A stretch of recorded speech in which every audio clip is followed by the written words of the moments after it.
Bom dia a todos, obrigada pela presença de vocês aqui conosco, essa coletiva de imprensa que abre os trabalhos da Convenção Anual do Setor Atacadista Distribuidor, que é a 41ª. Bom, eu estou aqui ao meu lado, o presidente Leonardo Miguel Severini, primeiro vice-presidente da ABAD, José Luiz Turmina. Também nós vamos ter 2 anúncios importantes para o canal em direto, que a gente vai falar logo a seguir. E também a presença do Daniel Aspen, que é gerente de atendimento da Nielsen, que está online.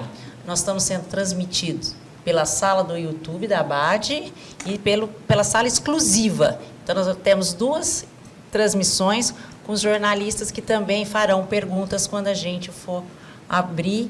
Então, a gente vai dar sequência para a gente ter uma afluência na coletiva. Todo mundo depois pode falar. Primeiro, a gente vai fazer as apresentações. Presidente, pode dar as boas-vindas, pessoal. Bom dia, Cláudia. Bom dia.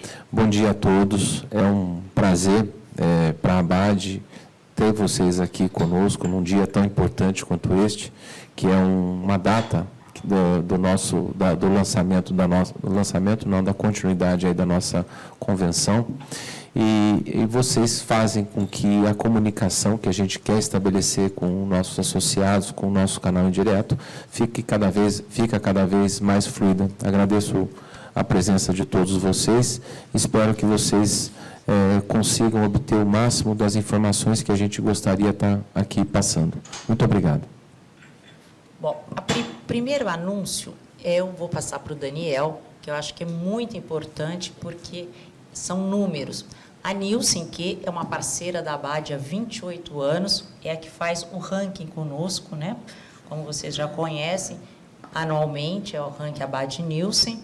Então, ele vai passar a fazer mais uma tarefa. É isso, Daniel? Você vai ter mais uma tarefa conosco, né? Mais uma, Cláudia, mais uma.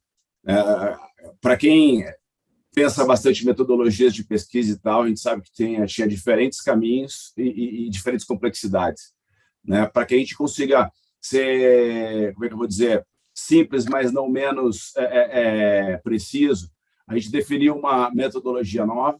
Então, a gente vai estar convidando os participantes associados da ABAD para fazer parte de um painel, né? Um painel que vai medir a performance do setor, né, de uma maneira mais rápida. Isso vai ser muito bem utilizado não só para a gente conseguir acompanhar mais de perto e com mais velocidade, mas para que o próprio setor tenha o seu próprio benchmark, né? A gente sabe que as diferentes metodologias, especialmente a da própria Nielsen, ela prevê um acompanhamento do sell-out das lojas, né, das vendas ao consumidor. E, nesse momento, a gente vai estar discutindo um pouco mais,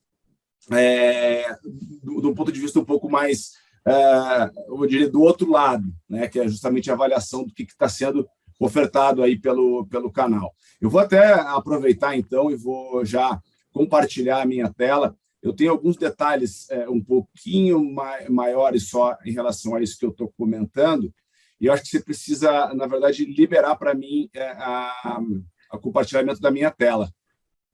Pode ser? Sim. Consegue? Legal. Mas, aproveitando enquanto a gente libera aí, tudo, na verdade, começa entre um convite que a gente vai mandar aí para as principais empresas do setor, né? A gente pensou que, se nós tivermos aí, pelo menos os principais por estado, a gente vai conseguir ter uma medição muito fiel, né, do acompanhamento do canal. E, portanto, vocês aí nos próximos dias, né, depois da convenção, certamente todo o canal Atacado Distribuidor será convidado pela ABAD a fazer parte desse projeto que a gente está começando. Como eu falei no começo, mais simples, um pouco menor, mas eu tenho certeza que a gente, com o passar do tempo, vai ter a possibilidade e a capacidade de aumentar muito a quantidade de informações e o nível de detalhamento do que a gente está se propondo a fazer aqui. Então, acho que agradeço também muito a confiança da ABAD e todo o apoio aí do presidente Leonardo. É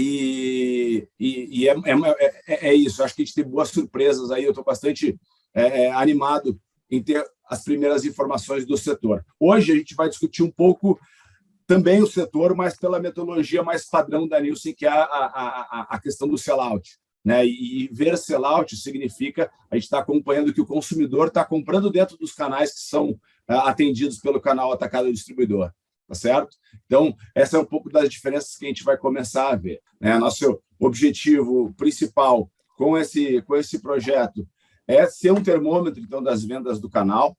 Né? Então, a metodologia vai ser uma declaração, os dados serão totalmente confidenciais, nós não vamos divulgar nenhum dado de nenhum participante individualmente. Né? Então, isso para que a gente possa aí guardar toda a confidencialidade de cada um dos participantes. As informações elas vão ser coletadas sempre em relação ao mês anterior e a gente vai poder ter informações aí de cálculos de variação percentual sobre o mês anterior, sobre o mesmo período do ano passado, no trimestre, no ano anterior, que é para que a gente possa acompanhar ao longo do tempo e ter, de fato, esse benchmark. Tá certo? Então, as informações elas serão processadas pela Nielsen aqui e divulgadas, então, pelos canais da Abad, através do portal, publicações e etc. Certo? Então, eu reforço aqui, né, e a gente vai conversar um pouco amanhã, né, ao vivo, aí na Abad, sobre esse convite, né, onde a gente conta muito com a colaboração das principais empresas do setor, pois isso certamente vai ser fundamental para que a gente tenha, então, um retrato fiel e evolução do setor. Tudo bem? Então, vamos lá. Porque um dos motivos para a gente estar aqui é justamente discutindo um pouco o que tem acontecido no mercado de consumo agora nesse primeiro trimestre. A gente acompanhou há não muito tempo atrás o fechamento do ano, quando a gente falou pela primeira vez dos primeiros dados do ranking, mas eu trago aqui ainda uns dados macro, né? Ainda não são os dados integralmente Nielsen, mas são importantes para que a gente possa ter uma ideia clara das coisas como estão acontecendo. A gente sempre faz uma relação direta entre a evolução do PIB nacional com as cestas de produto que são auditadas pela Nielsen, que são os produtos de alto giro, né?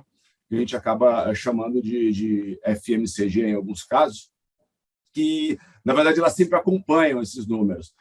Em momentos um pouco diferentes, a gente tem movimentos das curvas um pouco distintos, que foram muito influenciadas pela pandemia, ou seja, aqui na história a gente tem aí um momento um pouco diferente dessas curvas, mas elas sempre andam muito juntas. Então, o ponto é que nós tínhamos visto já, fechamos o ano de 2021 com um crescimento do PIB de 4,6%, e nós tínhamos, né, uma previsão mais pessimista do começo do ano, né? O mercado tinha uma previsão mais pessimista do que vem se apresentando até esse momento. Então, a gente tem um PIB que avançou agora nesse primeiro trimestre, né, versus o mesmo período do ano passado, em 1,7%, e de 1% versus o último trimestre, né, o Q4 de 2021. Há previsões, né, do mercado que chegam a até mais ou menos 1,7% aí de expectativa de crescimento para esse ano, embora as previsões mais conservadoras estão em torno de 1,5%.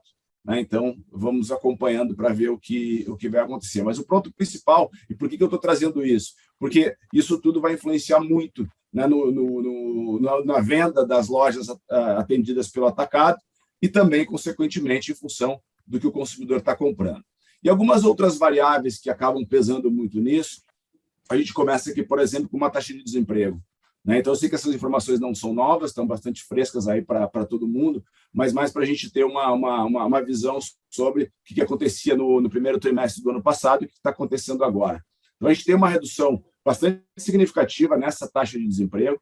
Né? A gente sai aí de março de 2021 em 14,9%, chega em março de 2022 com 11,1%.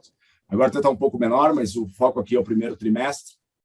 E isso, de fato, deveria estar refletindo em consumo. Né? Porém, esse crescimento do emprego, ele nos mostra que, no fim, ele é vigoroso, mas, ao mesmo tempo, com uma renda média mais baixa, como se o emprego tivesse aí com uma qualidade de recompensa, nesse momento, ainda mais baixo, né, dado todo o cenário. E isso acaba não refletindo ainda no índice de confiança do consumidor.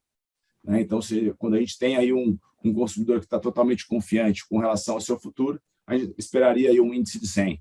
Tá? Então, a gente ainda tem uma bastante estabilidade nesse índice de confiança, porque, embora o consumidor esteja, né, ou a gente esteja vendo uma queda na taxa de desemprego, a questão de inflação, como a gente bem sabe, vem impactando muito nessa poder de compra. Então, a gente tem aí um IPCA que já chega aí a mais ou menos uns 11%, né, nesse período agora que eu estou falando acumulado, mas a gente tinha aqui, naquele momento do primeiro trimestre, aí uma taxa de inflação já um pouco diferente, que vem sendo aí combatida com esse grande aumento da taxa de juros, né, mas principalmente aqui o meu objetivo é muito mais chamar a atenção não só para alimentos e bebidas, que é o que a gente vai ver bastante, mas como variáveis como transporte, habitação, acabam pesando e penalizando muito o poder de compra. Por que eu estou dizendo isso? Porque a gente vai ver mais para frente que o vigor que nós vimos no primeiro trimestre de 2021, ele não tem se repetido agora ainda, pelo menos em 2022, que é o que a gente entra, então, nesse slide, que é um velho conhecido de vocês, acredito, que mostra muito da evolução, então, da cesta de produtos acompanhadas regularmente pela Nielsen nos diferentes canais, né? Então, o que a gente percebe nesse slide? A gente, primeiro, tem um Total Brasil que faz 100% da importância e uma linha preta lá em cima que mostra qual é a importância que esse canal tem para esse conjunto de categorias. Então, essa é uma primeira informação que é importante a gente ter em mente, eu vou falar sobre ela daqui a pouco mais. Depois a gente tem uma barra azul dentro do gráfico que mostra a variação das vendas em faturamento. Então, a gente vê que a cesta Nielsen, em nível Brasil, cresceu 2% em faturamento, e ela foi impulsionada pelaquela linha lá de baixo, a variação dos preços, ou seja, uma média de 11,5% nos preços ao consumidor, o que acabou impactando numa queda de 8,5% no volume. Então, primeiramente, o que a gente vê é isso, né? A gente tinha um consumo um pouco mais forte no primeiro trimestre de 2021, mas algumas variáveis também acabam impactando nesse número. Uma delas é a própria inflação, como eu comentei, mas a gente tem um momento também onde a gente começa a sofrer uma competição aqui do consumo fora do lar, né? Então, a população mais aberta não está mais com o mesmo nível de confinamento que tínhamos.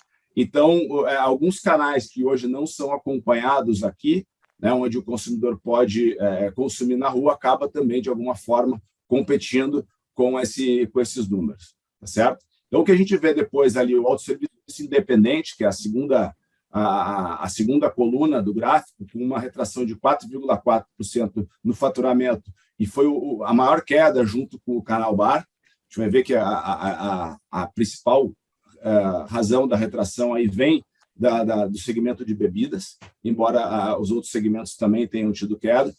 A gente vê na barra seguinte, o canal Cash and Carry Atacarejo segue sendo aí o canal com maior crescimento, né? Então, tem toda uma dinâmica específica do canal em abertura de lojas, em uma proposta de valor de custo-benefício, de um consumidor que, por questões inflacionárias, busca muito esse canal para aproveitar as condições, já que tem categorias que vão ser consumidas de qualquer forma ao longo do mês. Então, existe ainda uma ênfase na compra de abastecimento mensal.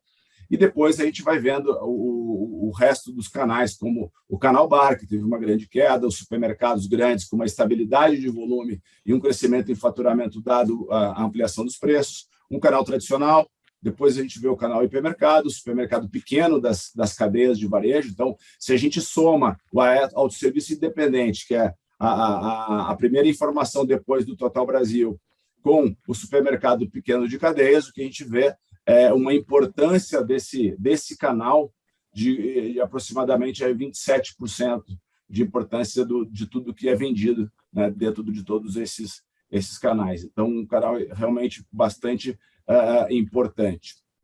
Tá? Então, eu volto aqui só no ano passado, para demonstrar que no ano passado a realidade era um pouco diferente por essas questões que eu comentei. Ou seja, a gente vinha ainda né, num crescimento e num privilégio do consumo mais dentro do domicílio, e agora a gente começa a ter uma competição maior com o consumo fora do lar. Também aqueles 8,5%, e aí só peço licença para voltar 2 slides aqui, aquela queda de 8,5% em volume, na realidade ela era maior em janeiro. Quando a gente comparava janeiro versus janeiro, a queda era de 11%. Em fevereiro, quando a gente coloca mais um mês, essa queda diminui, passa a 10%. E agora, em março, a queda acumulada é de 8%. O que parece, né, até com uma acomodação maior agora dos preços, é que essa retração tenda a diminuir e que a gente tenha alguma virada aí ao longo do ano. Pelo menos essa é uma visão mais otimista que eu acabo tendo, especialmente porque a gente acredita que a inflação já tenha chegado no seu pico acumulado e deva começar a cair, né, dado aí todo como resposta, né, de todo esse aumento de taxa de juros, mas, obviamente, isso vai impactar também no consumo e, portanto, é importante que a gente acompanhe isso bastante de perto. Quando a gente olha também o movimento nas regiões, né, muito mais tentando entender se tem alguma região que puxa mais ou menos essa retração, o que a gente vê é que não teve muita diferença entre elas. Claro que algumas têm uma intensidade um pouco maior, como a Grande São Paulo, uma intensidade um pouco menor, como o interior de São Paulo, mas, de uma maneira geral, né, o movimento é bastante similar nas diferentes regiões. Destacamos, obviamente, o interior de São Paulo, dado que o crescimento em faturamento foi um pouco maior do que nas demais regiões, mas, novamente, a gente vê um crescimento bastante parecido, né? Uma retração em volume bastante parecido com o crescimento em faturamento também. Uma outra forma de ver esses movimentos, e aí tentando compreender melhor esse movimento de preço, ou se é uma questão de mix, porque uma variação de preço, na nossa visão, ela tem a ver com ou repasse na ponta, ou um incremento, uma mudança no mix de produtos, né? O que a gente vê é que, com exceção aí, principalmente de cervejas, mas chocolate também acontece, a maior parte do crescimento de faturamento vem, de fato, de repasse de preço. Agora, quando a gente olha uma categoria como cervejas, a gente percebe que tem um aumento de preço à categoria que ela está relacionado ao consumo de marcas aí de preço mais alto, né? Então, uma mudança de mix também impactando o movimento da categoria. Isso aí está muito relacionado aí com outros tipos de cerveja, puro malte, etc. Com relação aí à importância por segmentação de preço, a gente também não vê uma mudança muito significativa de um ano para o outro. Então, por exemplo, as marcas aí de baixo preço seguem fazendo 39% do volume e 27% do faturamento, enquanto aí as marcas aí de um preço mais intermediário fazem 20% do volume contra 33% do faturamento, e o restante aí marcas com preço mais alto. Também o que a gente percebe ao longo de um ano para o outro é que diminui um pouco o percentual de vendas que são vendidas sobre promoção, né? Isso pode estar muito relacionado também ao aumento nos preços, onde essa dinâmica de preço promocional não está sendo tão bem percebida ou captada, já que os preços estavam numa tendência crescente, mas, de uma maneira geral, o que a gente tem aí é aproximadamente 25%, né, a 28% do volume vendido sendo vendido sempre como uma redução temporária de preço, que são, na verdade, as promoções que são feitas aí sobre o preço regular da mercadoria. E também, quando a gente olha por segmentação de cestas de produto, né, a gente vê que aquela queda de 8,5% no volume, ela se dá muito mais em função da categoria de bebidas, um pouco também por cigarro, mas cigarro tem um peso dentro dessa cesta bastante pequeno, né? Então, principalmente aí o que a gente tem é um impacto muito grande de bebidas. Então, vejo que os alimentos acabam contribuindo aí com 6,9% de crescimento em faturamento, embora tenham aí contribuído com 6% negativamente na variação de um ano contra o outro. Tá bom? Então, basicamente, aqui mais para a gente ter um pouco de ideia sobre as cestas, né, as que mais impactam alimentos, bebidas, higiene e beleza, e todas elas aí tendo um momento mais de acomodação nesse primeiro trimestre. Quais as nossas expectativas aí para essa continuidade de 2022? E aqui eu acabo sempre fortalecendo e chamando atenção para a importância, né, do setor que a Abade representa. Um varejo, né, extremamente regionalizado, extremamente descentralizado, onde tem uma grande complexidade aí para que a gente consiga chegar nos 4.000, nos mais de 5.500 municípios que nós temos aí nesse Brasil, né? E o varejo em expansão, cada vez com multiformatos. Então, está claro para a gente que cada vez mais desafiador, mas não tenho dúvida que o canal e o setor está preparado para isso. Certamente, o cash and carry atacarejo deve continuar a crescer ainda com esse cenário inflacionário. 1/3 dos consumidores afirma que deseja ir menos às lojas, e para ir menos às lojas, isso significa fazer uma grande compra. Claro que o abastecimento acaba sempre se mantendo, porque é a missão de compra que mais cresce, é aquela compra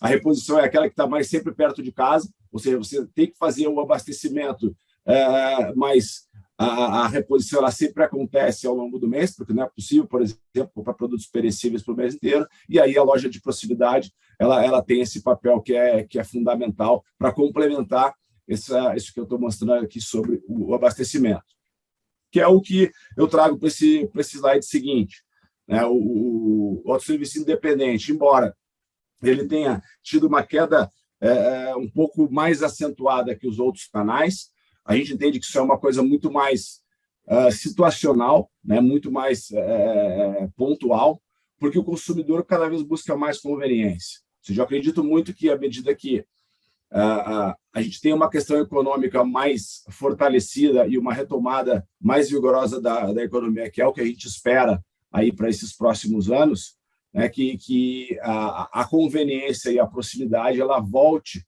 a ser mais intensa, né, por parte do consumidor. Outras questões que envolvem também o próprio preço da gasolina, né, com os custos de locomoção, então isso acaba também, de alguma forma, privilegiando as lojas mais próximas, mas eu entendo que o comportamento de se repor produtos perto dos domicílios é o que hoje, para mim, faz mais sentido, e por isso que a gente espera que o autosserviço independente siga fortalecido e aí siga nessa sua trajetória tão importante para atender aí todas as famílias brasileiras. Aqui tem só uma ilustração, né, do porquê que a gente acredita no que eu falei no slide anterior, porque a gente vê uma série aí de movimentos de cadeias buscando também se colocar e trabalhar para atender consumidores nesse movimento de conveniência, de reposição e etc. Então, não é à toa que alguns grandes grupos vêm investindo bastante nesse canal também, certo? Então, mais para caminhar mais para o final aí dos comentários, não temos dúvida nenhuma de que o atacarejo cash and carry segue tendo um custo-benefício que é inquestionável, né? Ainda dependente bastante de abertura de lojas, mas o fato é que o consumidor faz uma compra mensal aí. Então, mais de 60% dos domicílios brasileiros hoje faz pelo menos uma compra por mês nesse canal. Agora, o pequeno varejo, na nossa visão, ele é o canal que tem a cara do Brasil, porque é o único que está presente aí perto aí de todos os domicílios, quando a gente considera todos os municípios. O hipermercado é um canal que vem, ao longo do tempo, tendo uma certa perda de identidade, porque ele acaba competindo um pouco com o cash and carry e com a experiência de compra que é a mais oferecida pelos supermercados grandes e supermercados pequenos. Então, ele ainda acaba tendo aí uma dúvida em relação a isso. E o super grande e o super pequeno acaba por oferecer aí sortimento e experiência ao consumidor, como a gente já vem discutindo aí ao longo desses meses, aí, toda essa discussão. Então, nesse primeiro momento, eu encerro aqui essa minha primeira parte, né, e fico à disposição para a gente conversar um pouco mais sobre esses números. Obrigado, pessoal. Daniel, obrigada. Eu quero pedir para que você fique mais um pouquinho conosco, porque eu vou partir para o segundo anúncio, depois a gente abre para as perguntas, e eu acredito que o pessoal deve ter alguma ou várias perguntas para você. Eu quero destacar aqui também... Obrigada, viu? Quero destacar aqui também a presença do nosso superintendente executivo, Oscar Atissano, que é da ABAD. Eu esqueci de me apresentar, me desculpa, Cláudia Rivoiro, editora da revista Distribuição e do site, e a Ana Paula, que está entrando, Ana Paula Alencar, que é assessora de comunicação da ABAD. Bom, vamos para o segundo anúncio? Bom, o segundo anúncio eu só vou... É uma pesquisa inédita que foi feita por uma consultoria da Suíça, de Genebra, em parceria com a Mars, que é uma indústria de bens de consumo né, que está no Brasil há muito tempo, com o apoio também da Universidade de Oxford. Ela fez uma pesquisa, não igual a gente faz, de números, de dados econômicos, ela abordou o capital humano do setor, do canal indireto. Então, eu vou pedir para o nosso vice-presidente, também, que ele é diretor-presidente da Unix, distribuidora do Rio Grande do Sul, José Luiz Turmina, que está mais por dentro, né? Vamos lá, Kiko. Vamos lá. Bom dia, então. De fato, é com satisfação, né, que a gente traz pela primeira vez na ABAD essa linha de olhar para o nosso setor. Então, diferente de ESG, quando a gente olha... olhando para todo o mercado e quando uma empresa fica olhando para o que ela tem que fazer também, pensando nas ações da Bolsa e no que é politicamente correto, esse trabalho ele olha para dentro das empresas e para dentro de todo o ecossistema, e neste caso da distribuição. Então, a especialidade da ION, que é essa consultoria contratada, e diga-se de passagem que acho que nós fomos, como entidade, provocados pela Mars, né? E quem patrocinou a pesquisa foi a Mars. Fomos provocados por ela, nos engajamos, obviamente, e levantamos a bandeira, né? Acredito que o nosso setor precisa muito disso. E tivemos gratas surpresas, como vocês poderão ver no material aí na frente. Nesse primeiro ano, a gente teve uma pesquisa com 2.000 colaboradores. Não sabemos com que periodicidade faremos, né, mas provavelmente a cada 2 anos a gente deva fazer uma pesquisa nova. E alguns dados assim nos deixaram bem surpresos, alguns positivamente e alguns, obviamente, que para a gente pensar um pouco melhor o nosso setor. Vamos chamar o vídeo que a Tereza Valentova, que é uma diretora dessa consultoria, ela fez um vídeo, está legendado, para vocês entenderem melhor, e depois o Kiko retoma, e depois aí passaremos às perguntas. Hello to all our representatives and our members and participants who are present today. First of all, I would like to thank and appreciate all the distribution companies and their employees who participated in the ABAD quantitative survey. But before the very survey results presentation, let me share with you what we mean by purpose of business and why it matters to us.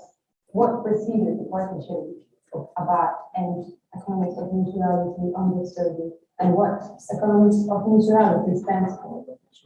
We believe that the purpose of business is to produce profitable solutions to the problems of people and planet, not to profit from creating problems for people and planet. This survey, the project, is special because the common purpose of 3 parties triggers an opportunity for collaboration. On one hand, we have economics of mutuality solutions with its unique methodologies and ABAD, who saw the partnership as an enabler to set the sustainability agenda in evidence within the sector and provoke the debate to intensify projects in the social, environmental, and governance fields. On the other hand, we have Mars, a FMCG company, who sponsored this pioneer initiative and envisioned the opportunity to help the sector to understand better the general state of well-being among distributors, companies, employees, the level of trust between them, as well as identify the drivers of job and life satisfaction and drivers of economic performance. And the partnership has been designed to ultimately co-create mutual holistic value within the distributors ecosystem by orchestrating collective growth opportunities. The economics of mutuality is based on the idea of transforming the economic system by creating a mutuality of benefits among all stakeholders. After 15 years of in-depth research and practice, pioneered by Mars Incorporated and Oxford University Site Business School, we began exploring mutual value creation ahead of many other organizations.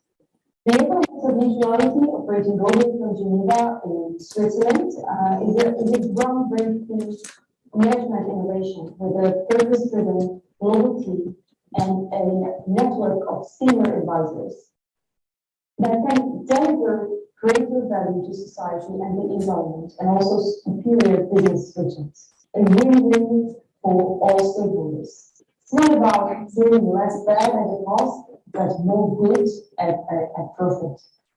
The economics of mutuality methodology empowers companies to outperform by investing in human, social, and natural capitals within the ecosystems in which they operate, and benefiting from enhanced returns. We offer a practical five-step iterative process to unlock impact and value creation. We measure four capitals: human, social, natural, and shared financial. In the economics of mutuality, about quantitative survey, which took place in the months of December 21 and January this year, we have measured the following elements. Besides the socio-demographic and firmographic variables, we also measured the human, social, natural, and shared financial capitals. In the descriptive analysis, we studied human capital variables such as general well-being, levels of life and job satisfaction, perspectives of job, or for example, employers' recommendation. Social capital variables such as levels of trust towards stakeholders, inclusion and exclusion. We also measured shared financial capital and sustainability actions and willingness to increase efforts in companies represented the natural capital variables. In the statistical analysis, we looked for correlations between outcomes, and we identified what the drivers of life and job satisfaction are and what the drivers of economic performance are. Before sharing the key insights from both descriptive and statistical analysis, let's have a look at the summary of the participation and main respondent profile. Our survey reached 113 distributed companies. 56%, that is completely 52 companies, participated in the survey with a total of almost 2,000 unique respondents. The dominant profile of the respondent was a man aged between 30 and 50 years, no manager, that is not having any direct report, and working in the sales department. Now let's jump straight into the survey results. This is the first high-level insight from the descriptive analysis. We found that distributors tend to highly recommend their job even beyond their level of job satisfaction and job income. While only 38% of the distributors are highly satisfied with their job income, 70% of the distributors' employees respondents would recommend their job to someone else. Distributors feel that their job doesn't offer enough good opportunities for promotion and career advancement, besides the positive financial growth of their business and job income. Learning new skills and improving education is one of the most important aspirations for 75% of the distributors. 81% of the distributors feel that their business will grow, and almost 80% of the respondents feel that their income will increase in the next 3 years. Distributors seem not overly satisfied of most of their job characteristics, especially for 3 specific items that we call main pain points. And these are the wage, regional tax system, and safety of roads. When it comes to the levels of trust, they are quite moderate in the working environment, but they are rather lower. The levels of trust are rather lower when it comes to trust towards customers, e-commerce companies, and especially authorities. Distributors believe that the company's initiatives are essential to achieve global environmental goals, and distributors would like companies to increase sustainability efforts. 78% of the respondents would like companies to increase such efforts, and only between 20 and 30% of the respondents feel that their company is highly engaged in sustainability. When it comes to the statistical analysis, here are the key insights. Distributors' economic performance is driven by 3 components. Trust, especially towards manufacturers, customers, and other distributors. Then the fact that they sell online, and also by the fact or the situation where a company, distributor's company, owns an external fleet of vehicles, meaning does not own their own fleet of vehicles. The survey revealed the distributors' levels of life and job satisfactions and what drives them. So trust, again, especially towards manufacturers, customers, other distributors. Then satisfaction with manufacturers. Another driver of life and job satisfaction are the perspectives of job, mainly when it comes to whether there are opportunities to learn new skills, and also satisfaction with income and working conditions. Summarizing the key insights from the survey led us to identify main 4 opportunity areas. The first one is providing learning opportunities and skills development for distributors' employees. The second one is collaborating on sustainability actions. The third one would be enabling distributors' companies to have an online presence, to sell online, to enhance their economic performance. And last but not least, the trust that actually cuts across.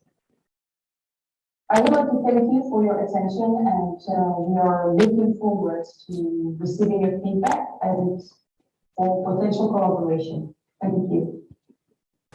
Continuando, e muitos números ela já colocou aí que são bem importantes para o setor, né? Quando a gente levanta o dado e jamais passou pela nossa cabeça perguntar sobre isso, né? Então, por isso a importância de ter uma consultoria desse porte, desse gabarito, dessa experiência, né?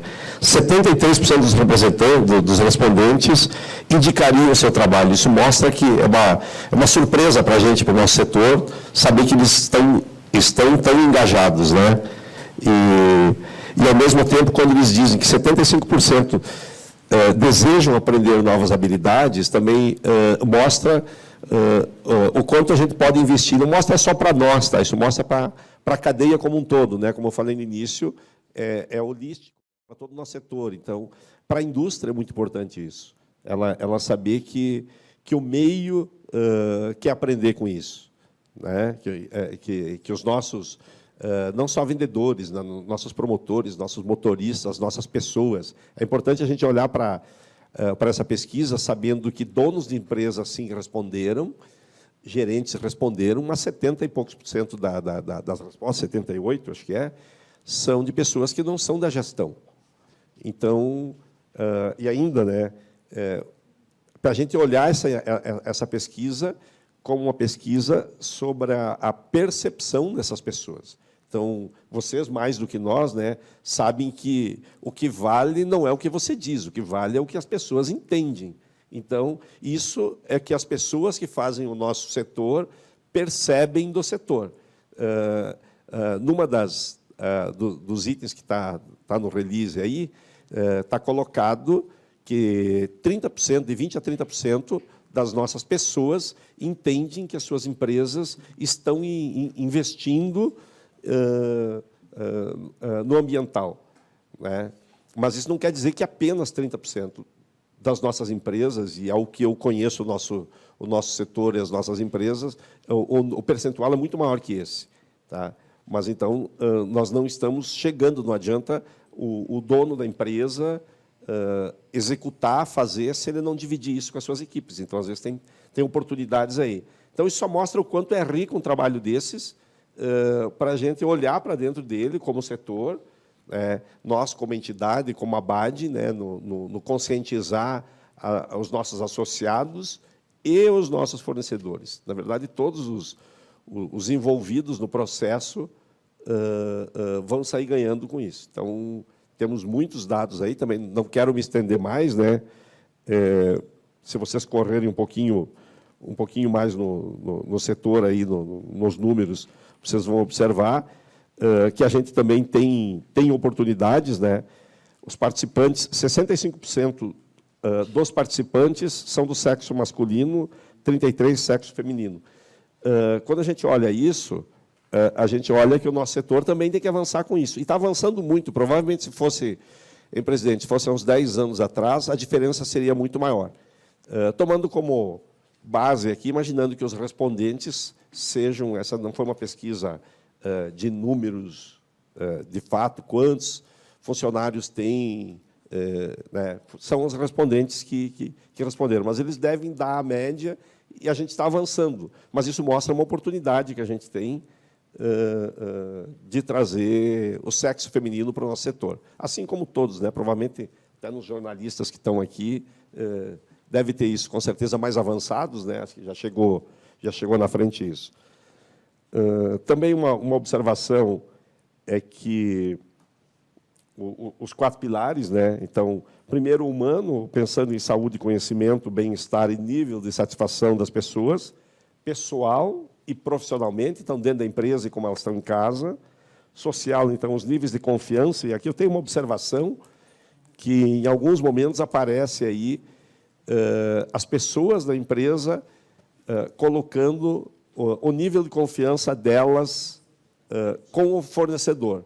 Então, o funcionário da cadista distribuidor se sente mais seguro ou menos seguro, dependendo da confiança que ele tem, não com o seu patrão, a distribuidora ou o atacado, e sim a relação que a distribuidora ou o atacado tem com o fabricante, com a empresa que ela representa. Então, são coisas bem importantes a serem observadas nesse trabalho.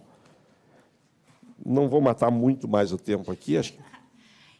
O interessante, só vou falar, é que a ABAD não tinha uma pesquisa nesse nível, dentro da empresa, do capital humano. Então, é a primeira pesquisa feita nesse nível que a gente não sabia, né, presidente? A gente foi saber agora, a gente agora já tem um parâmetro e que a gente espera, para a próxima, ampliar esse número de respondentes. Acho que aí o universo vai ser maior ainda, vamos saber outras questões que vão ser abordadas.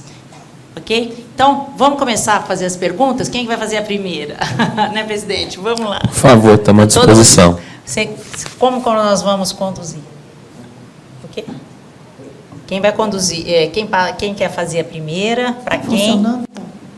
Você apresenta, fala o nome e aí pode fazer, para quem você quiser. Bom dia, Samantha Salum, Correio Brasiliense, Coluna Capital S.A. Então, tivemos 2 anúncios aqui. Para a gente, como são muitas informações importantes, relevantes, mas o primeiro anúncio, então, foi o avanço do PIB nesse primeiro trimestre de 1,7%. Agora, pela explicação da pesquisa, nessa primeira etapa, houve um aumento de faturamento, mas, no entanto, uma queda no volume de vendas, impactado pela alta da inflação e que a taxa de desemprego, apesar de ter caído, não causou ainda um impacto, digamos assim, na confiança do consumidor. E bebidas, quer dizer, o consumo de bebidas é um dos fatores que puxou para baixo. Quer dizer, mas como é que é possível essa matemática de aumentar o faturamento? É devido ao aumento de 11,5% dos preços, é isso? Esse raciocínio, sim. Na verdade, eu estou tentando fechar um raciocínio aqui, claro. Não é nenhuma pergunta. Se esse raciocínio que eu fiz é o correto. E esse é um dos anúncios. Tá. Eu acho que o Daniel pode responder isso de uma forma mais técnica, mas, basicamente, a gente propõe se dispõe a mostrar aqui o crescimento do nosso setor em termos de tecnicidade também, em termos de aproximação com o nosso cliente, que é o cliente pequeno e médio varejo, né, onde complementarmente a gente faz a nossa distribuição, presta o nosso serviço logístico e faz com que ele possa atender as famílias na ocasião de compras, tanto da conveniência quanto do seu abastecimento. Mas eu vou deixar para o Daniel explicar tecnicamente para formar o entendimento. Sempre de atacado de maneira geral, porque tem uma release aqui falando de atacarejo, especificamente. A gente está falando aqui do atacado geral. Sim, né? sim, é bom lembrar as características do nosso setor, que são principalmente a de execução de um trabalho logístico, de um trabalho de prestação de serviço. E também é bom lembrar que grande parte da nossa diretoria e originalmente os nossos fundadores, alguns têm negócio híbrido e que consiste em atacarejo e também consiste na venda-entrega, que é onde se executa o serviço logístico da entrega no pequeno e médio varejo. É muito importante frisar essas duas ocasiões em que a gente se insere, tanto no momento da conveniência, quanto no momento também do abastecimento. Samantha, o raciocínio ele tá correto, tá? Na verdade, o que a gente está vendo aí é o seguinte: o que sustentou esse crescimento em faturamento, ele se dá em função do repasse de preço que a gente acompanha ao longo do tempo, né? O que acontece, e aí eu tentei trazer algumas outras coisas, porque ela não é diretamente explicável, e é por isso que a gente vai para o primeiro anúncio, que é tentar também um indicador específico do setor, porque aí a gente tem uma mistura e nem todas as categorias. Mas o que eu quero dizer é o seguinte: a gente tem, nesse ano, essa retração de volume, e a gente está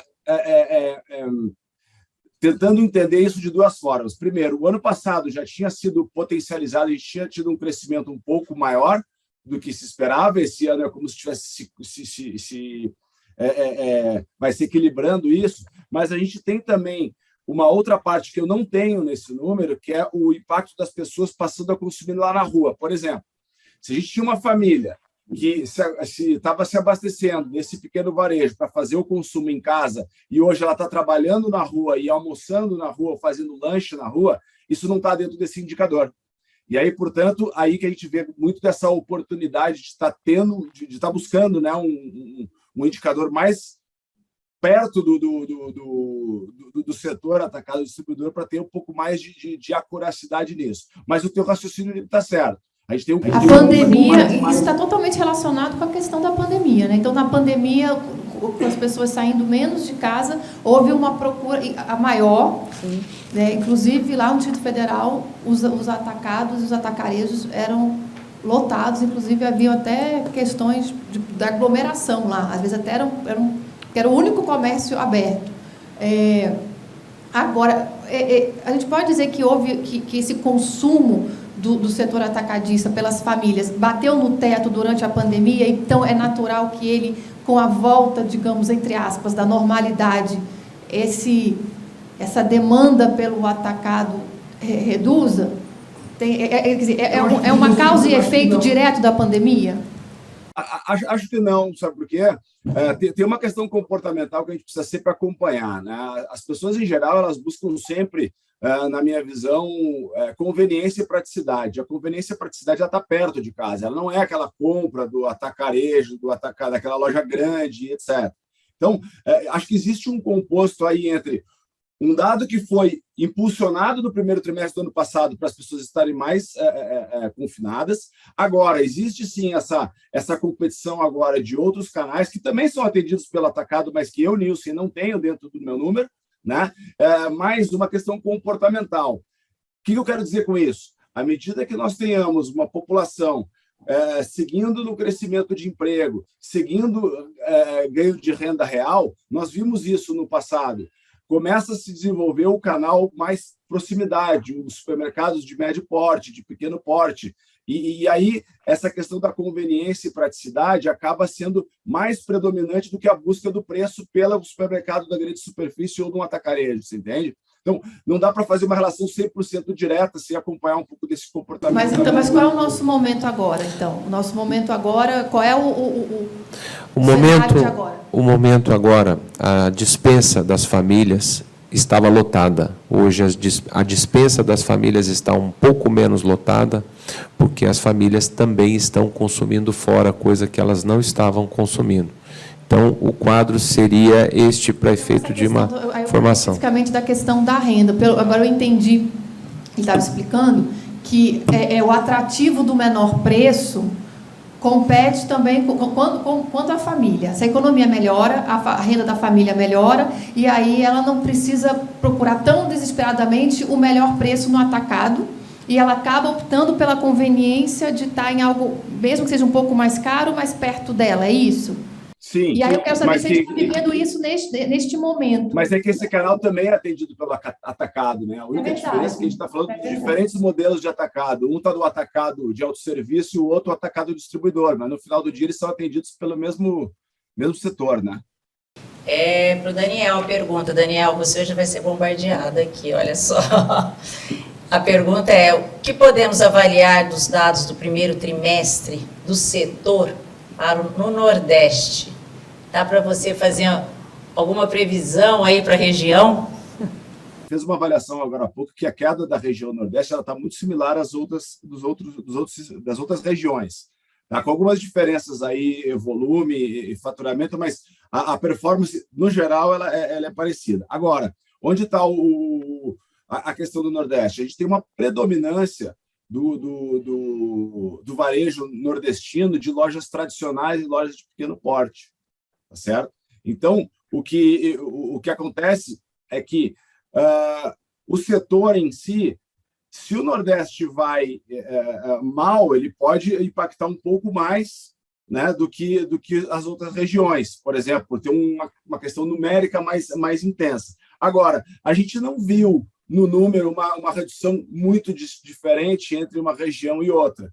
Portanto, eu não consigo dizer agora claramente que a gente tenha tido um Nordeste sendo mais penalizado, tá? Porque a queda de volume foi muito parecida. Se a gente olhar para trás, lá a gente tem uma queda da região Nordeste, deixa eu buscar um número aqui, de 8,6%, com a média Brasil de 8,5%.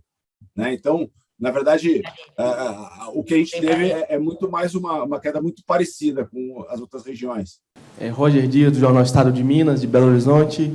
Eu queria perguntar para o Daniel a respeito da questão da guerra na Ucrânia, né, do preço das commodities, o quanto tem influenciado na questão dos atacados, né, na questão do faturamento, e qual seria uma previsão para o segundo semestre, já com a guerra ainda com incertezas?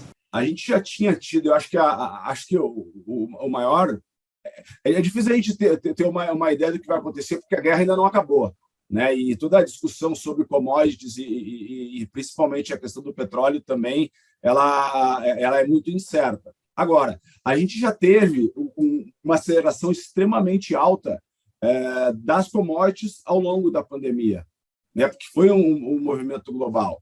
O que a gente tem visto dos preços ao consumidor, que é o que a gente acompanha, ela já tem uma certa acomodação.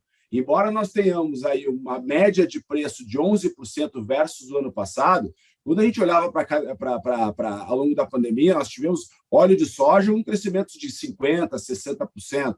Arroz com crescimento nesse patamar. Eu não lembro agora de cabeça exatamente o número final.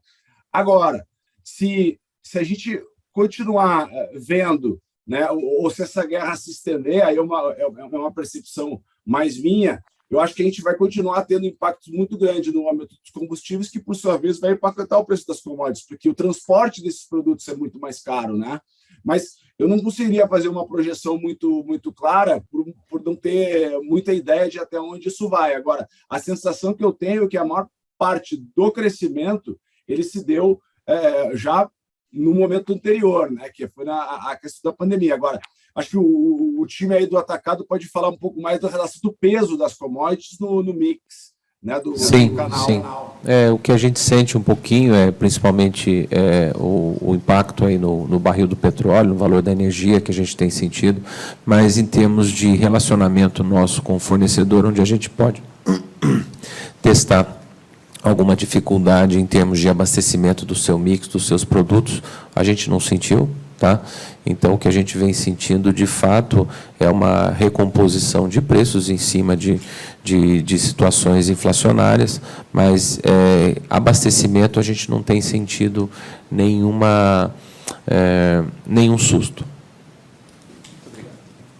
Uma pergunta para o Kiko. Nem em produtos e nem em embalagens. Uma pergunta para o Kiko, do Eric Arruda, do Informativo CACB. Kiko, o Eric quer saber como a ABAD vai lidar com esse resultado dessa pesquisa. Eu diria que temos muita coisa para fazer, né? A primeira delas é que a pesquisa por si só já engajou, entende que já engajou a todos os associados, ou seja, os associados que responderam, eles vão ter acesso a todos os seus dados, obviamente, né, não comparados com o macro, de uma forma gratuita, inclusive, só por ter participado. Então, a gente já vai lidar preparando o futuro, por isso que estou muito otimista nessa pesquisa.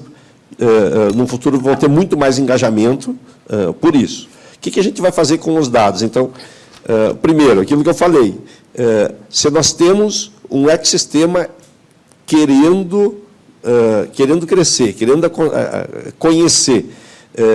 Quando a gente mostra esse resultado da pesquisa para as indústrias, nós vamos ter muito mais adesão a fazer treinamentos, trazer conhecimento, capacitação para dentro do setor, né?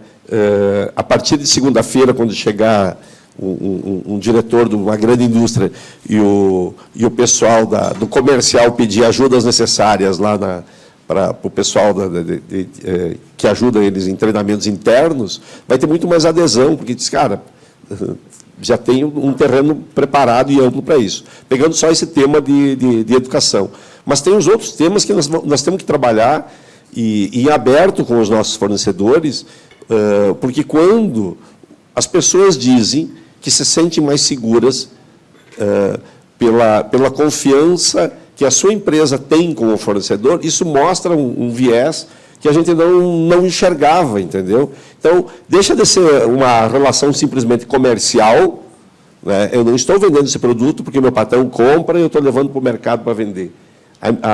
A forma como a indústria trata a minha empresa é muito importante para mim.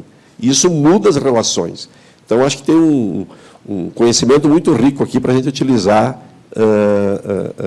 daqui para frente, com certeza.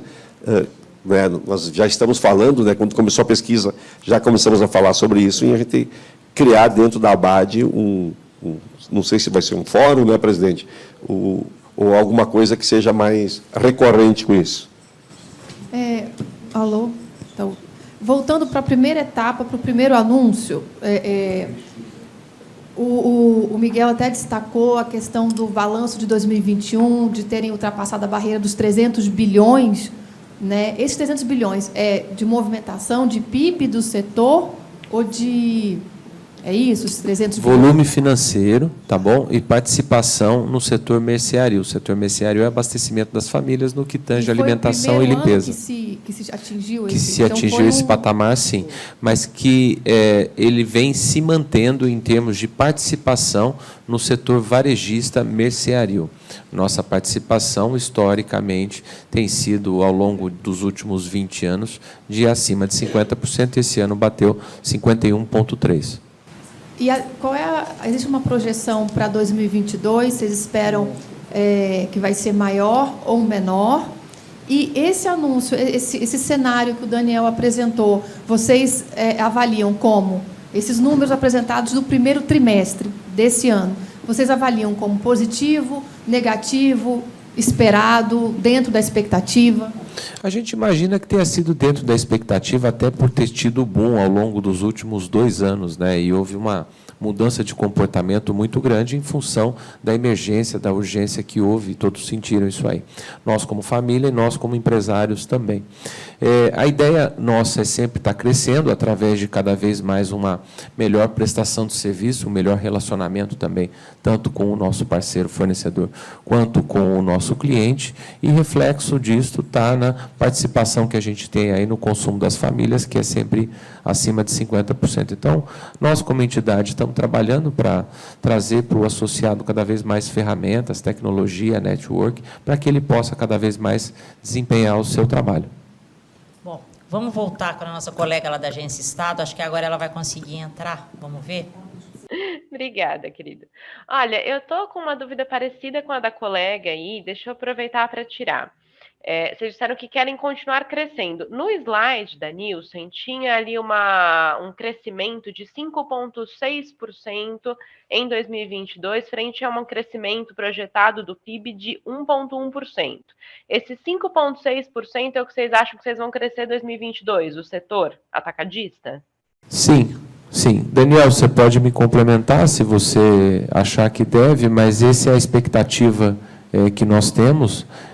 O ano geralmente apresenta algumas sazonalidades decorrentes dos feriados aí que a gente bem sabe, e isso impacta diretamente no consumo de alimentos também. Tem meses que a gente presencia um faturamento muito maior em relação ao mesmo mês do ano anterior. Isso é diretamente por conta de haverem algumas diferenças aí de feriados, para efeito de se consumir, para efeito de se estabelecer a rotina das famílias.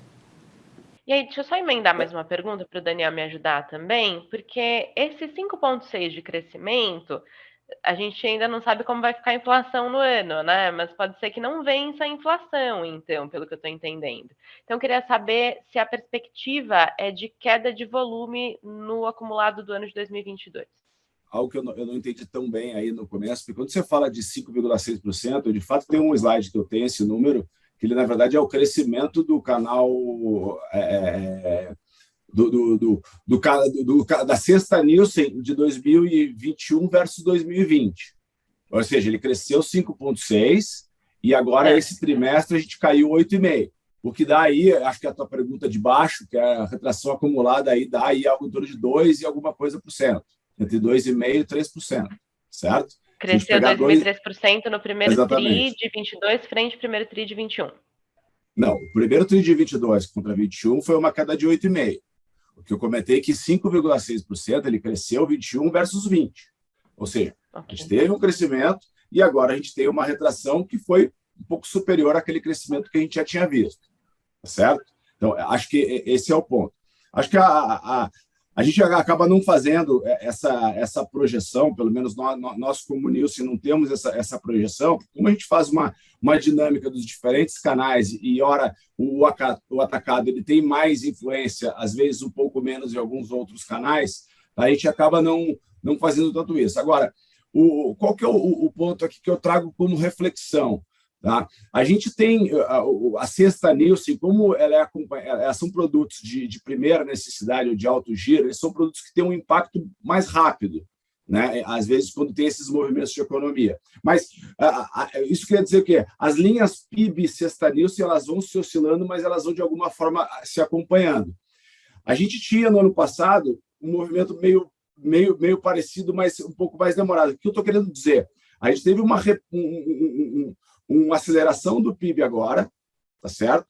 Que era menos esperado do que se previa no final do ano, que foi muito focado em consumos das famílias. Mas esse consumo das famílias não necessariamente foram para produtos de primeira necessidade. Então, num primeiro momento, isso puxou o PIB. O que eu esperaria agora é que, ao longo do ano, com uma continuidade da queda do desemprego. Por que eu estou dizendo isso? Quando a gente pega o índice de desemprego trimestralmente, a gente sempre começa o primeiro trimestre do ano num nível mais alto do que o último trimestre do ano. Isso é histórico. A única exceção que a gente teve foi o ano de 2020 por causa da pandemia. O resto sempre acontece. Portanto, eu não consigo trazer um número, porque a gente não faz essa projeção, mas a gente tem uma tendência que essa queda de desemprego aconteça ainda de uma maneira mais intensa ao longo dos trimestres. E essa redução, eu imagino que ela venha voltando a impulsionar esse crescimento que a gente perdeu versus o ano passado. Lembra que tinha um slide vermelho que mostrava que a queda em janeiro ela era mais alta, depois ela foi diminuindo. O que eu não sei te dizer hoje é em que momento que a gente vai ter uma inflexão dessa barra. Era isso que eu ia te perguntar. Quando que volta a subir? Clareza, né? Porque a gente não sabe quando que vai acabar a guerra, a gente não sabe como é que vai ser a cotação do petróleo, a gente não sabe uma série de coisas. A gente sabe que existem uma série de investimentos que já foram pré-contratados. Se a gente for pensar em macroeconomia brasileira, que eu não vou entrar aqui porque não é também o assunto que eu mais domino, mas eu acredito que ao longo desse ano a gente deve ter uma recuperação desses 8,5% que a gente perdeu nesse primeiro trimestre. Mas eu não consigo te citar um número, tá? Thalita, essa queda de 8,6%, agora eu fiquei confusa. Qual é o período comparativo desse primeiro trimestre comparado com qual? Primeiro trimestre de 2022 com 21. Então, mas lembrando, 8,5% em volume, tá? Apesar da queda em volume, houve um crescimento de 2%, tá bom? Em valor, tá? Isso. E lembrando, né, esse estudo é sempre um retrovisor. Houve no primeiro trimestre. E lembrando também que, historicamente, o movimento nosso é decorrente do consumo das famílias no varejo. E o que é importante frisar é a participação que o nosso setor tem neste consumo. Essa participação nossa é historicamente acima de 50% e atingiu ano passado 51,3%. Você já respondeu? Quem gostaria aqui fazer? Você? Então, vamos lá. Oi. Heloísa Vasconcelos, do Diário do Nordeste. Um colega do Ceará já fez pergunta também direcionada, mas eu queria perguntar relacionado aos atacarejos, né? Foi falado que os atacarejos devem continuar crescendo. Eu queria perguntar por que está havendo esse crescimento agora, né? Um reflexo da alta dos preços, que as pessoas vão atrás de fazer compras maiores para poder conseguir um preço mais barato também, e falar um pouquinho da tendência regional para o Ceará, para o Nordeste, se possível. O consumo basicamente consiste entre abastecimento e conveniência, né? Esse crescimento do atacarejo veio em decorrência das famílias entenderem como estratégico o abastecimento, né? O abastecimento próprio, e esse abastecimento vem crescendo a ponto de o atacarejo estar ocupando uma determinada área condizente com a necessidade das famílias. Mas é bom a gente lembrar, um não exclui o outro. O abastecimento é necessário para famílias e a conveniência também é necessária.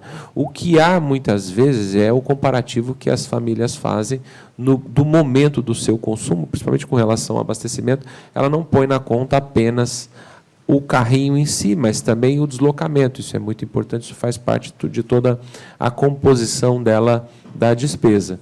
E voltando, né, a frisar, lembrando que grande parte dos nossos associados e da nossa diretoria também possui investimentos no cash and carry, no atacarejo, e continuam crescendo nessa área e estão crescendo também na prestação de serviço para abastecimento do pequeno e médio varejo, que é onde ocorre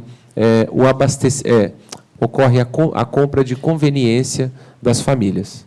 E com relação à nossa pesquisa e com relação à parte regional, que é o Nordeste, esse é o início de uma retomada de um trabalho que sempre foi feito pela ABAD e está sendo valorizado hoje por vocês. A gente é muito grato por isso, porque é através de vocês que a gente constrói a narrativa, que a gente consegue comunicar da forma mais clara possível. Agradeço em nome da ABAD a presença de todos. Mas esse é o início de um trabalho que vai ser cada vez mais granular, no sentido de trazer desempenho de categorias e desempenhos regionais, trazendo até para uma ótica estadual. Complementar, acho que um pouco da pergunta aí que a Letícia fez, ou pelo menos do comentário, e do que o presidente Leonardo fez. Acho que a gente é importante, e aí de novo eu sempre volto para a questão comportamental e um pouquinho da questão econômica, né? Porque o atacarejo não é uma coisa nova para o Brasil, isso já existe há muito tempo, mas ele se intensificou muito a partir de 2014 para 2015, quando nós tivemos aí uma escalada da inflação, nós tivemos 2 anos de retração econômica com um aumento de desemprego bastante importante. Então, nós tínhamos aí um canal que tem, por necessidade até e DNA, ter um custo operacional mais baixo que poderia oferecer aos consumidores um preço mais atrativo. E isso o consumidor começou a entender. Então, o que veio primeiro, o ovo ou a galinha? Acho que o que veio primeiro foi a inflação mais alta e que fez com que o consumidor tivesse que buscar alternativas. Depois tem todo um mercado olhando para isso e houve um movimento muito forte das próprias, do próprio mercado, né, dos empresários de uma maneira geral, de abertura de lojas nesse segmento, porque se eu consigo ter um custo operacional mais baixo, eu consigo repassar para o cliente a questão preço. Então, se criou uma outra forma que era o papel do hipermercado na época da hiperinflação na década de 80.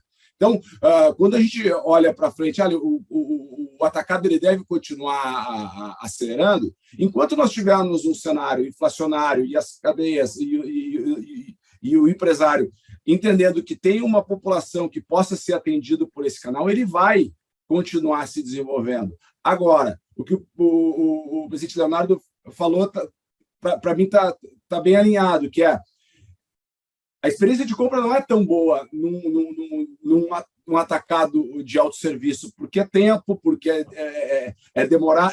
Assim, você tem um dispêndio como é que eu vou dizer, de esforço em filas de grandes superfícies para levar produto para casa, etc. E que no final do dia, quando você tem mais renda, você acaba optando por fazer essa compra mais perto de casa. É uma questão da conveniência ou a reposição. Então, é mais para a gente olhar por essa perspectiva aí de movimentos maiores que tem por trás desse canal, que é porque eu acredito que ele ainda deve continuar crescendo por um tempo, mas, como bem foi dito, eles não são substituíveis, né? Eles são complementares. Para o Daniel, na verdade, ainda nessa linha do atacarejo, né, eu queria complementar um pouco mais o que foi explicado, falando nessa questão de futuro mesmo, né, porque na sua apresentação você trouxe dados do perfil do consumidor, né, como que está esse perfil, um pouco do que mudou, né, essa questão de uma única vez, como que o consumidor está se organizando para a compra, e especificamente falando do atacarejo, né, em futuro, como que esse setor ele deve se comportar para atender esse perfil do consumidor, né? Para realmente continuar esse crescimento, como você já explicou, claro que depende de várias variáveis, né? Mas como que esse crescimento ele pode seguir, né? Para realmente alcançar bons resultados que são esperados ao longo desse ano, né? Mesmo com todo o cenário econômico que a gente tem vivido. O que acontece? Enquanto a gente ainda tiver um cenário aí inflacionário e de maior nível de desemprego, sempre a gente vai ter um consumidor buscando por melhores condições. E, obviamente, que isso daí é uma questão de custo-benefício de distância, né? Ou seja, quanto eu estou disposto a me deslocar para fazer uma compra num canal como esse. Agora, esse é um setor também que ele vem se tornando cada vez mais competitivo entre eles, que eu quero dizer. O que significa? Uma abertura mais intensa de lojas, a gente começa a ter uma competição maior entre os próprios atacados de autosserviço. E quando você tem já uma briga que ela está muito relacionada à questão preço, né, porque é o grande atributo do canal, muitas vezes você acaba caindo na armadilha de começar a oferecer mais serviço ao cliente. E mais serviço significa maior custo, significa talvez maior preço. Então, o que a gente precisa acompanhar é, basicamente, como é que vai se dar esse cenário concorrencial e de como é que as empresas vão continuar atuando na sua composição dos custos, porque é isso que, no final do dia, acaba fazendo com que se tenha um menor preço lá na ponta. Então, são aí, para mim, é duas coisas, né? Uma que é a questão poder de compra da população, que, enquanto a gente tiver um momento inflacionário, inevitavelmente a gente vai ter uma compra de mais por menos, mas, por outro lado, essa questão concorrencial também, de alguma forma, pode impactar quando o consumidor, quando os varejistas começam um pouco mais dessa competição entre preferência do consumidor. A gente chega em regiões, por exemplo, que se encontra 4 atacarejos, um praticamente do lado do outro. Então, o que vai fazer a diferença aí é que um convence que o outro vai fazer a compra ali ou lá. Justamente um pouco dessa questão de serviço, essa questão da experiência. E eu acho que é aí que mora um pouco da mágica de como permanecer competitivo. Porque se o hipermercado foi o atacado lá de autosserviço do passado, com o passar do tempo, ele deixou de ser competitivo em preço e começou a trabalhar outros atributos, né? É aí que eu não tenho uma resposta, mas é um pouco desse caminho. A gente precisa acompanhar como é que vai se dar isso daí. Ok, vamos ouvir agora a pergunta do nosso colega do SBT.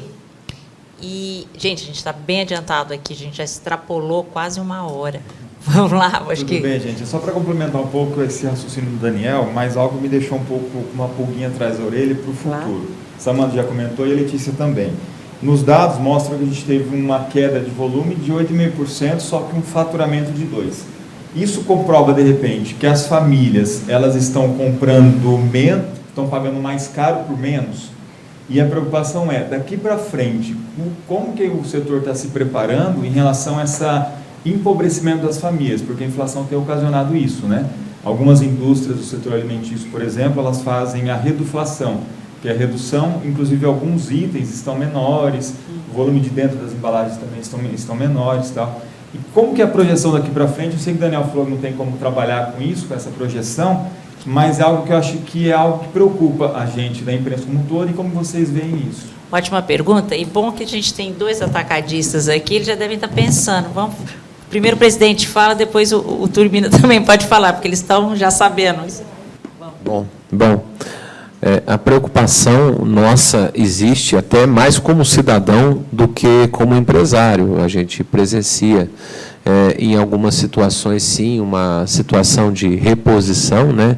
Em alguns casos, o próprio fornecedor, ele segura, ele consegue manter, diminuindo a sua margem, podendo oferecer produtos na condição anterior, e em alguns outros casos também ele consegue, ele acaba repassando, mas o mais importante a se colocar aqui é a lei básica da economia, né? Que como é que fala? A lei da oferta e da procura.